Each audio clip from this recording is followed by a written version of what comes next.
What are you waiting for? Come join the Geek Drums Nation. I cannot believe that I am recording this video right now. I cannot believe that this is the last CW Arrowverse DC TV show that I will actually cover. This is the last review that I'll do for a CW DC TV show. Like it's crazy to think about. Wow. Guys, welcome to today's video. In today's video, we'll be talking about the series finale for Superman and Lois entitled It All Went By So Fast. And that in itself is so telling because from 2021 until now, Tyler Hoechlin and Bitsy Tulloch, Jordan Elsas, Alex Garvin, Michael Bishop, Wole Parks, they have given us some of the best Superman television that I could have ever asked for. This show was phenomenal from start to end. Yes, I had my gripes with some things. I'm a reviewer. I love comics. This is what I do. I'm gonna have issues. I'm gonna nitpick stuff. Anybody that's been following me for a while knows I am going to nitpick some stuff. But man, they landed this thing. They took us out with a bang. This was the best DC TV series finale that the CW has done. This is the best one. It's not up for debate. I don't want to hear nothing. This is the best finale. I cried. My mind was blown. I cried. I smiled. I screamed at the TV numerous times. You can ask my wife because she gave me a dirty look a few times because she didn't hear something that somebody said. But thank God for DVR, right? But yeah, like wow. Honestly, I'm just sad. I'm sad to see it go. I'm sad to see it go, but I'm also glad that they don't have to deal with the pitfalls of running for 7 or more seasons, if you get what I mean. This is one of the few shows in the DC genre that have actually gotten to film a final season. I thought Stargirl's finale was amazing, but this tops even that. If I had to rank them, it would be Superman and Lois, Stargirl. I think Arrow and Flash are tied. Arrow and Flash are tied for third place. If I had to, man, guys, I honestly don't know what to say. Let me just dive right into this review. I've been rambling for the first couple of minutes, and I did not mean to do that. It's just I'm just glad I've been around to see this universe through from the beginning until now. And by the beginning, yes, I mean from 2012 with Arrow, but I also mean the very beginning, which was Smallville from 2006 on to now. And I've been around for Tyler Hoechlin's entire 8-year run as Superman. I remember when they first announced that they wanted to cast Superman for Supergirl season 2, and he's the first actor that came to mind. I always thought he would be an amazing Clark Kent, and I'm just glad I was able to predict that. One of my fan casts came true, and that's all I wanted. That's all I wanted. I wanted him to have his day in the sun. His first appearance on Supergirl was freaking amazing. And then as we went on, you know, they made him a goober. They made him a goober, which, I mean, understandably so. If you're not the main character of a show, you get sidelined. And that's what they did to him on every single appearance. But they redeemed him, giving him this new Clark Kent, this new world with his own family. They upped the ante on the special effects. They took their time with VFX and the flying rigs and just everything all around storytelling. They took their time with this show. They took their time, much to our cringing, because if you remember in the early days of like season 1, we would get 3 episodes and they take like a 5-month break, come back for 2 episodes, take another month break. It was crazy. It was crazy in the early days of Superman and Lois, but it was worth it because they took their time. Todd Helbing, my hat is off to you. I did not know what to think because I did not like what you did with the latter seasons of The Flash, which would be, season 4 and season 5. But again, you were by yourself in the early seasons of Flash. You were writing with your brother. But this came from your heart. This is the story you should have told, a grounded Superman tale about Superman being up there in age and, raising his family. This, bro, you need an award. You need an award for this. Like, I'm not even capping. You need an award for this. But I can sing this show's praises all day long. The finale, it went by so fast, aired last night. It was amazing. We picked up from where we left off last week. Except, we pick it up with John and Lana, and they're on a date. They're playing pool. They're talking about how Sarah wants to travel abroad and do this whole thing, go to school. Her and Cal are trying to figure out where to come up with the money, but they're going to do it because they know this is what their daughter wants to do, which is what any parent would do at the end of the day. And basically the conversation keeps going, and they're like, it's hard to, it's hard when you can't be around the person that you love. And Lana says, maybe this isn't meant to be. And then that's when they get interrupted by the sounds of Doomsday. And this is the middle of I want to say like the beginning of the fight when he first lands in Smallville. Clark takes him on. We see that John is like, I let Clark die once, I'm not going to let it happen again, which I love. That it shows their growth as friends from season 1 until now. I love that. I love their camaraderie. I love their brotherhood. I love their friendship above all else. Like, Wole Parks did an amazing job with this character, and I can't see anybody else as John Henry Irons. Right now, I'm sure James Gunn may bring Steel into his universe at some point in time, and I'll welcome it. But for right now, Wole Parks, mwah. Like, if you're seeing this, you're amazing. And I just want you to know that you're amazing. So, let me fix. I don't want to break nothing. Because I'm getting excited. So, busts through the wall, knocks John Henry back. Lana rushes to his side. He says he has to get to his garage because there is something there that he needs. What's there? A bomb that he could use to possibly, it's a bomb that, they use it on, we see that Lois.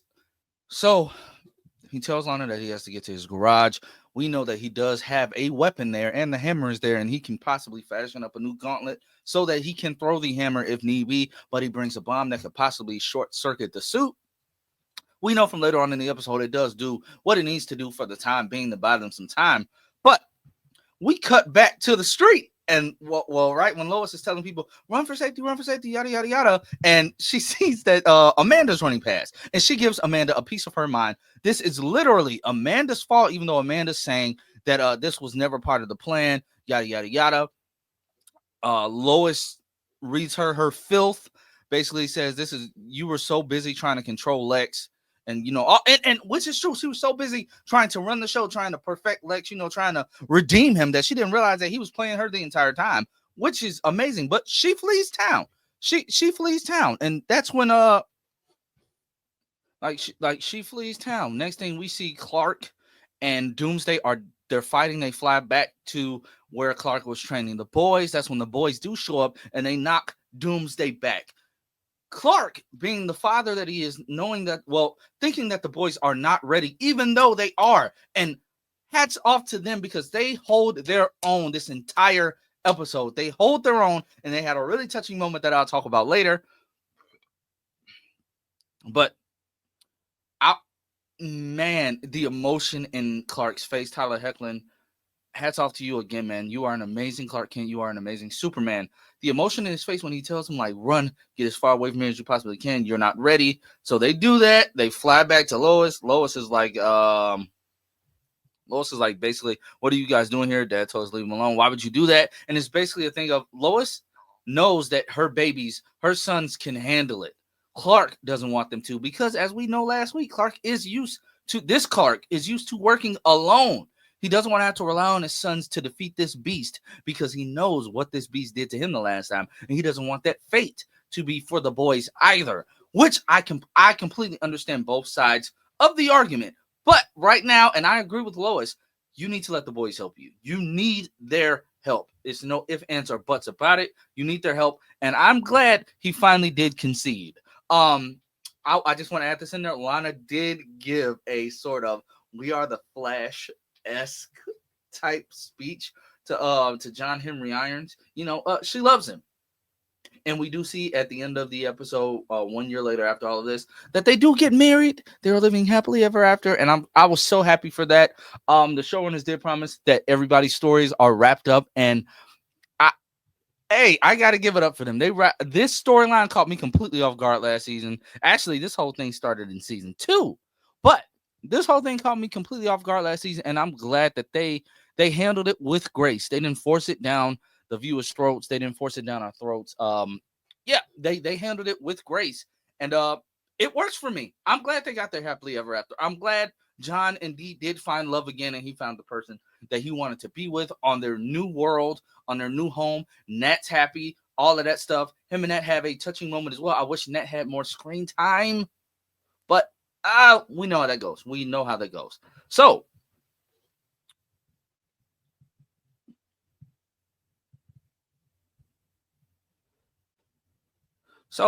as the boys do get back to Lois, she's furious. She's yelling at them, but as she's doing that, Soups and Doomsday, they fly into a helicopter and they crash it. That scene was freaking amazing. The way it came down, oh, the cinematography and the VFX were amazing in that. Doomsday was literally beating Clark half to death. But that's when the boys, they decide, let's hit him with dual heat vision blast. And then they lead him away. Clark and Lois have words once he comes to. He's knocked out. A lot of you people was hoping that when you saw that promo image that he was dead again. I don't know what you guys have with him being dead, like with Doomsday killing him again. I don't know what you guys have with that. It's weird to me, but I mean, to each their own, I guess. He was just knocked out, got the wind knocked out of him. So he wakes up. He's like, where's the boys? Where are the boys? Where are the boys? She tells him that they have to help him, that he needs the help. And also, it was really, I really loved it when they looked at each other and said, Fraternals. I love that. Although I wish they would just call themselves the Super Sons. But that's just me, though. That's just me. Super Son seems to fit better than just Fraternals, but whatever. So when Clark comes to, like I said, they are arguing. She tells him that the boys aren't ready, but they have each other, and that's enough. Clark can't do this alone anymore. And why? We know, because one, Doomsday already killed him. Two, the whole heart issue of the matter. And I'm glad that they wrapped all that up as well. I'm glad that they wrapped that up. So Lana and John do meet them where they are on the street and say they have a plan. Clark tells the boys, bring him back to Main Street. And they fly in. They're flying in fast and hot. I loved seeing them flying alongside each other. That's something I've been wanting, like I said last week, for a very, very, very, very, very, very, a very, very long time. So they fly at Clark as fast as they can. They dodge him, and that's when we see Bizarro coming in. Bizarro's coming in hot. Clark does the Snyderverse-esque dodge. Yes, that was a call out to Zack Snyder's move that he had Clark do on that when he was dodging Steppenwolf's fist. I thought that was really cool. So he does that, but John sends the hammer flying, bam, knocks him right in the head, knocks him out. Clark says, I have to fly him into the sun. This is the only thing that will get rid of this beast. So flies him to the sun. While he's doing that, Doomsday does wake up. But that's when we get one of the most emotional scenes. Getting hit in that head with that hammer brought the Bizarro, the Kal-El, back. In that moment, Bizarro's like you don't have to do this. I'm done. I can't live like this anymore. And so many words, and we see flashbacks to him and his life and his family. And he surrenders. Like, he puts his arm out, and Clark's just like, wow, you really want me to kill you? And so, like, in his face, like, he was shocked. But he pushes him into the sun. While Clark is there, he's getting his sun dip. He's getting all charged up. Full power suits is back, and I loved it.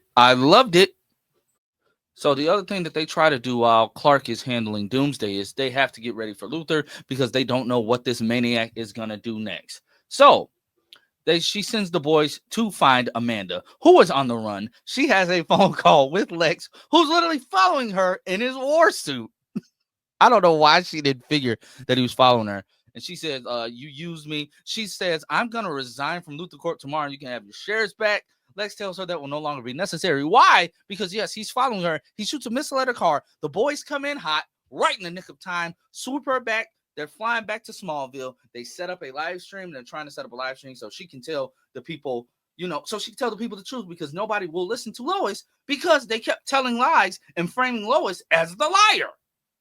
Now, What does Lex do in all of this? Well, he asks Milton where they're taking her back to, and Milton says, "Oh, Smallville." So Milton messes with the live stream, and that's when Luther shows up in Smallville.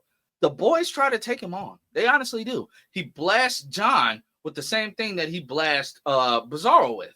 Knocks him back into a building. He's knocked out. Jordan says he can't hear his heartbeat. But before all of that, he chokes out Jordan, like on the ground. That's when Lois shows up. Lois talks her talk, which I respected. I said, yeah, Lois. Basically, like you really need a war suit to fight a 16-year-old boy.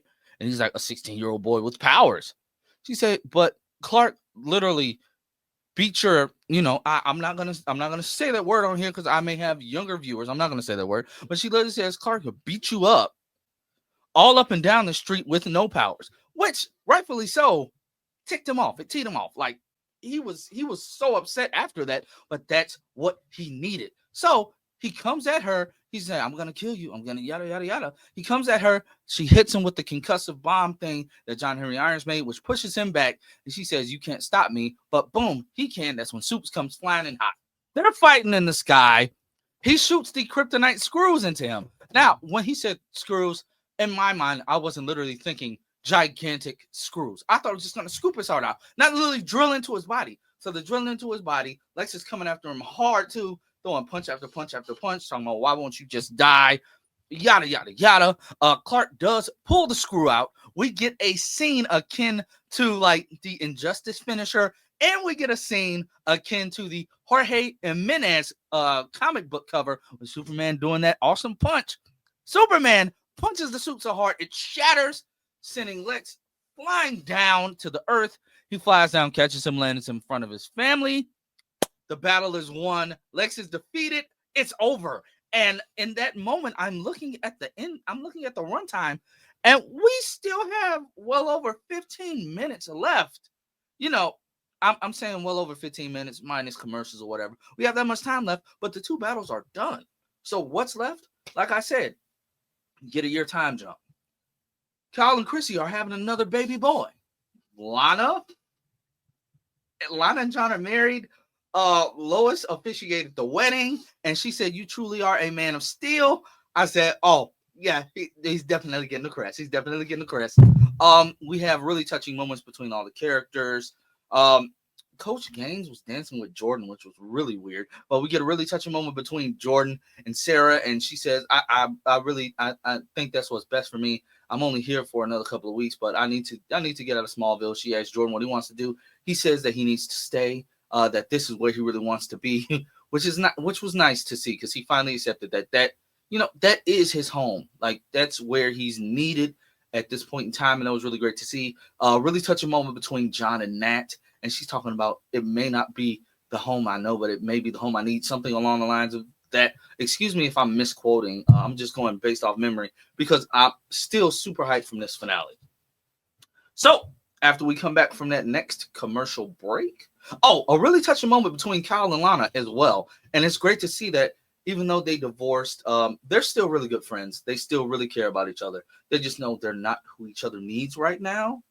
And that's okay. Sometimes parents, married couples, they do get divorced, but it's okay to still be friends. And this show showed us that you can still be friends with your former significant other, with the mother of your children, with the father of your children, that it's possible. It's really possible. Their wedding was beautiful, by the way. I must say their wedding was beautiful, and it's good to see that the town of Smallville still did not change up on Clark. It seems like 1 year later that their peace was restored to the world because Luthor was not out there. No more big villains. No more big villains were really out there. At least that we saw. They didn't really show nothing.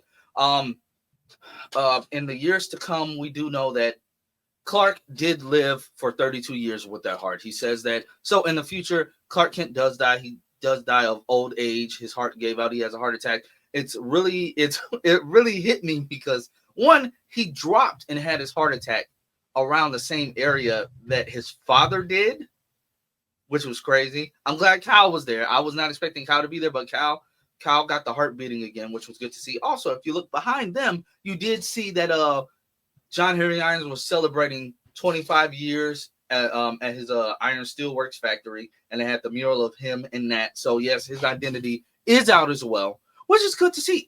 This is something that you don't see all the time. This is something that you really don't see all the time in superhero shows. Superheroes whose identities are out. You don't see that a lot in DC Comics, I should say, because over there in Marvel, I mean, nobody has a secret identity except Spider-Man.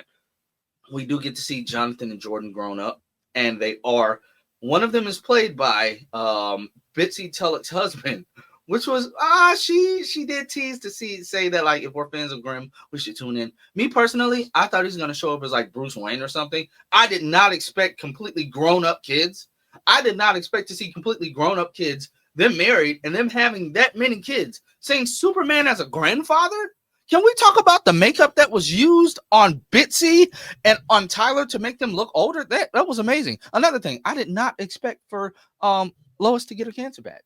I did not expect that, but they grew old together. They lived a good life. It was funny to hear that like after she did pass, he decided to get a dog. He said, "How have I never had a dog before?" And at first, when the dog first showed up, I thought they were going to call him Shelby as a callback to Smallville, but that was literally Crypto. Where are all the people that was like, "Oh, Crypto should be a white lab"?